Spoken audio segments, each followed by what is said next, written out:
பணிகள் 2026 தேர்தலுக்கான பணிகள் மன்னர் ஆட்சியை ஒழிக்க வேண்டும்.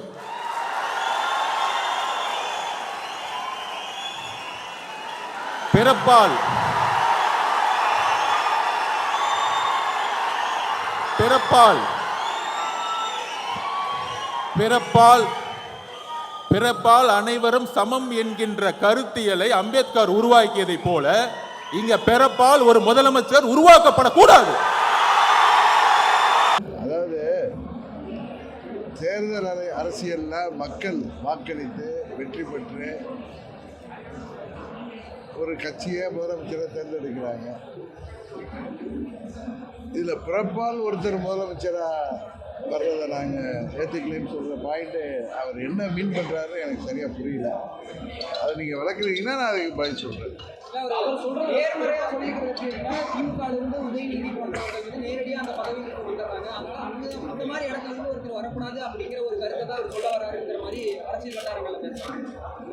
உதயநிதி ஸ்டாலின் தேர்தலில் இருந்து எம்எல்ஏ ஆகி தானே ஜெயிச்சு தானே வர்றாரு. அதை போய் நம்ம எப்படி குறை சொல்ல முடியும்? ஒருத்தரை டைரெக்டாக சீஃப் மினிஸ்டர் ஆகி கொண்டு போனாங்கன்னா அவர் தேர்தலே நிற்காம எம்எல்சியாக இருந்து ராஜ்யசபா எம்பியாக இருந்து பிரைம் மினிஸ்டர் போகிற மாதிரி போனால் நீங்கள் அதை குறை சொல்லலாம்.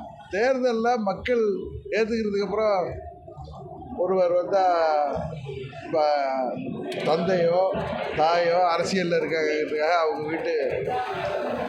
அவங்களுடைய வாரிசுகள் அரசியலில் வரக்கூடாது, இல்லை ஒரு கட்சியில் வரக்கூடாது அப்படிங்கிறது அப்படி வர்றது தப்பு இல்லை. இந்தியாவில் உலகம் ஃபுல்லாக வர்றாங்களே. என்னென்னா ஒருத்தரை திட்டமிட்டு ப்ரமோட் பண்ணுறது தான் நீங்கள் சொல்கிறீங்க, அதானே சொல்கிறீங்க. அதே மாதிரி ப்ரமோஷன் கூடாது தான். பட் அதை மீறி மக்களும் வாக்களித்து வருகிறார்கள். அதை எப்படி நம்ம தடுக்க முடியும்னு தெரியல.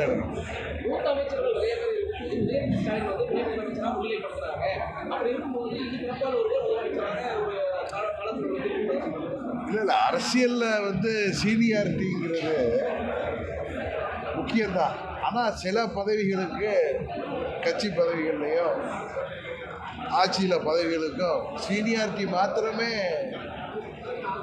ஒரு காரணமாக அமைஞ்சிருக்காங்க.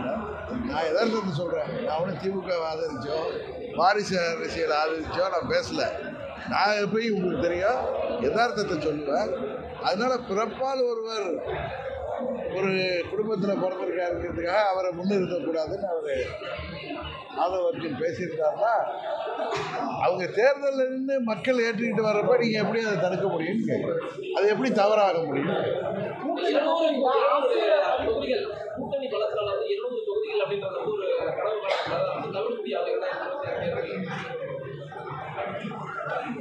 எந்த கட்சியுமே நாங்கள் 234 தொகுதியிலையும் ஜெயிப்போம்னு சொல்கிறது இயற்கை. அதுபோல் திமுக எங்கள் கூட்டணி ஜெயிக்கும்னு சொல்லியிருக்காங்க. அது அகம்பாவம் ஆணவம்லாம் இருக்கிறதா எனக்கு தெரியல.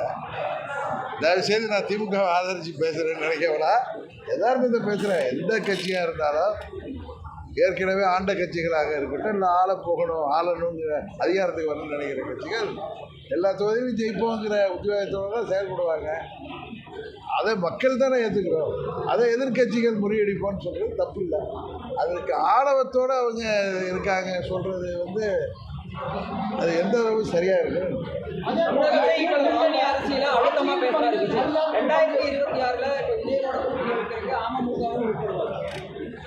யூகங்களுக்கெல்லாம் பதில் சொல்ல விரும்பல.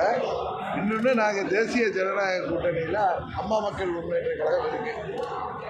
அதை பலப்படுத்துவதற்கு இன்னும் எந்த கட்சிகள் வந்தாலும் எங்களோடு வருகின்ற கட்சிகளை நாங்கள் ஏற்றுக்கொள்வோம்.